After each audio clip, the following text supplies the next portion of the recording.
memaksimalkan kesenangan kita, itu ya. Hanya diri kita yang dipertimbangkan. Kalau milih coklat, nggak mikir tetangga saya pengennya apa, enggak gitu ya. Saya pengennya coklat almond gitu ya. Persetan orang lain seneng coklat yang ada mintenya gitu ya, enggak suka saya itu. Saya milih ya yang itu ya. Kesenangan kita yang coba kita puaskan dalam hal memilih seperti ini, dalam moral itu seperti itu. Di sini egoisme atau selfishness menjadi sikap ideal ya, kalau untuk menyenangkan diri sendiri. Kita mendengarkan sel-sel yang gugup di orbitofrontal cortex tadi itu ya. Ya itu tadi.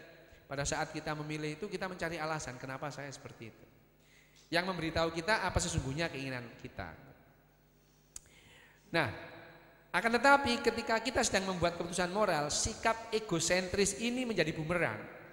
Keputusan moral harus mempertimbangkan orang lain. Kita tidak dapat berlaku rakus dan kasar atau marah tidak karuan. Ya. Itu adalah resep supaya kita menghindari penjara. Ya, kalau kita marah, ngaplok orang plok gitu, kekerasan. Pukul istri plok, KDRT 7 tahun. Ya gitu ya. Ya kan karena kita marah aja nggak bisa itu.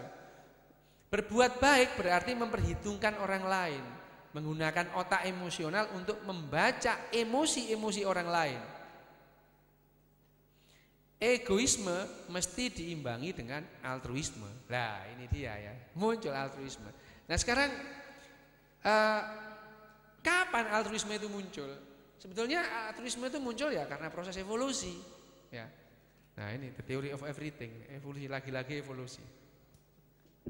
Ditinjau dari sudut evolusioner, evolusi moralitas ini memerlukan seperangkat mesin.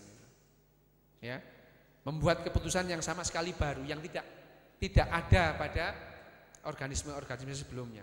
Otak manusia harus atau memerlukan menumbuhkan struktur-struktur baru yang akan mencegahnya dari perbuatan-perbuatan menyakiti orang lain. Ini dalam proses evolusinya. Dan bukannya terus-menerus mencari kesenangan sendiri, yang seperti tadi itu, memilih coklat tadi itu. Otak mesti makin peka terhadap penderitaan dan kemalakan orang lain. Itu yang diperlukan supaya manusia bisa bersikap altruis. Struktur-struktur saraf baru yang ditumbuhkan ini merupakan hasil adaptasi biologis terbaru. Manusia mempunyai sirkuit antar sel otak. Ya, setiap mamalia memang menggunakan sistem dopaminnya sama, semua mamalia.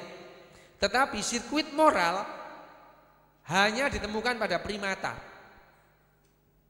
yang kehidupan sosialnya maju. Manusia tentu saja merupakan primata yang kehidupan sosialnya paling maju ya. Lihat tuh ada bajunya ini ya. Memang saya kapan itu jalan-jalan sama Mas Lutfi di mall. Ya memang susah ya. Memang kita bisa memahami bagaimana orang itu tidak percaya dengan teori evolusi. Masa ada monyet cantik kayak gitu ya. Katanya Mas Lutfi loh gitu ya. Kalau saya sih ya memang cantik. Mas Lutfi melihat wanita cantik. Nah, cara yang paling baik dalam mempelajari sirkuit-sirkuit otak yang mengurusi masalah moralitas adalah memakai alat scan ya, memindai otak. Dalam hal ini yang sekarang dilakukan oleh ini ketemunya tahun 2007 itu menggunakan MRI functional MRI dan PET scan ya. Pada saat orang sedang membuat keputusan moral. Ini juga yang dilakukan dalam eksperimen yang dipimpin oleh pakar neuroscience. Nah ini ya.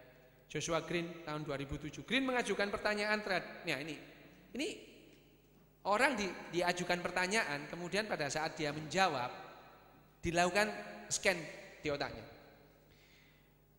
Mengajukan pertanyaan tentang bus listrik yang lepas kendali. Bus listrik lepas kendali. Seorang laki-laki di sana ada seorang laki-laki bertubuh besar dan 5 pekerja pemelihara jalan. Skenario ini terasa janggal memang. Kalau kita ikuti terasa janggal, tapi sebenarnya dibuat berdasarkan sebuah teka-teki filsafat yang terkenal. Skenario pertamanya begini. Bayangkan Anda menyopir sebuah bus listrik yang tidak bisa dikendalikan. Remnya tiba-tiba rusak, ya. Busnya ini mendekati simpang jalan dengan kecepatan tinggi, gitu ya.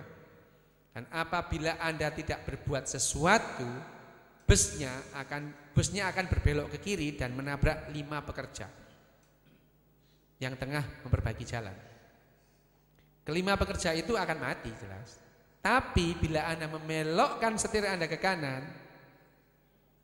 dan Anda harus mengerjakan ini untuk memutar setirnya, bus ini akan menabrak seorang pekerja. Apa yang Anda lakukan? Apakah Anda membelokkan bus ke kanan atau ke kiri? Ya. 95% responden setuju untuk membelokkan busnya ke kanan. Karena yang mati cuma satu. Ya. Keputusan ini hanya hasil perhitungan matematika sederhana. Lebih baik membunuh satu daripada membunuh 5. Ya kan? Sebagian filsuf moral bahkan berpendapat bahwa tidak membelokkan bus ke kanan adalah perbuatan amoral karena itu akan nabrak orang yang 5 tadi. Ya. Sebab bus yang berbelok ke kiri akan membunuh 4 orang yang lebih banyak daripada yang satu tadi. Tapi coba kalau skenario-nya sedikit lebih mengerikan, ya. Anda bukan jadi pengemudi, tapi Anda berdiri di pinggir jalan, di jembatan. Anda berdiri di jembatan penyeberangan di atas jalur bus listrik itu.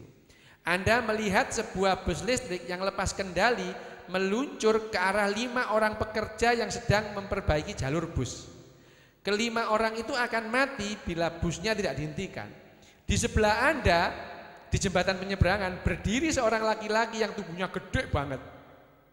Dia bersandar di pagar jembatan melihat bus yang meluncur. Apabila Anda mendorong orang itu jatuh ke jalur bus, ya, oleh karena badannya gede, ya, dia dapat menahan laju bus sehingga bus tidak menabrak 5 orang pekerja tersebut. Tapi dia mati. Nah, apakah Anda akan mendorong orang itu? Apakah membiarkan 5 orang itu mati? Coba. Ya, skenario kejam ini ya. Berakhir dengan hasil yang sama. 1 orang harus mati untuk menyelamatkan 5 orang. Secara rasional seperti itu. Apabila keputusan etis itu sepenuhnya rasional, itu karena seperti itu. Anda akan mengambil tindakan yang sama dalam situasi ini, membelokkan bus ke kanan dan mendorong laki-laki itu jatuh jeblok, tabrak bis, jebret gitu ya.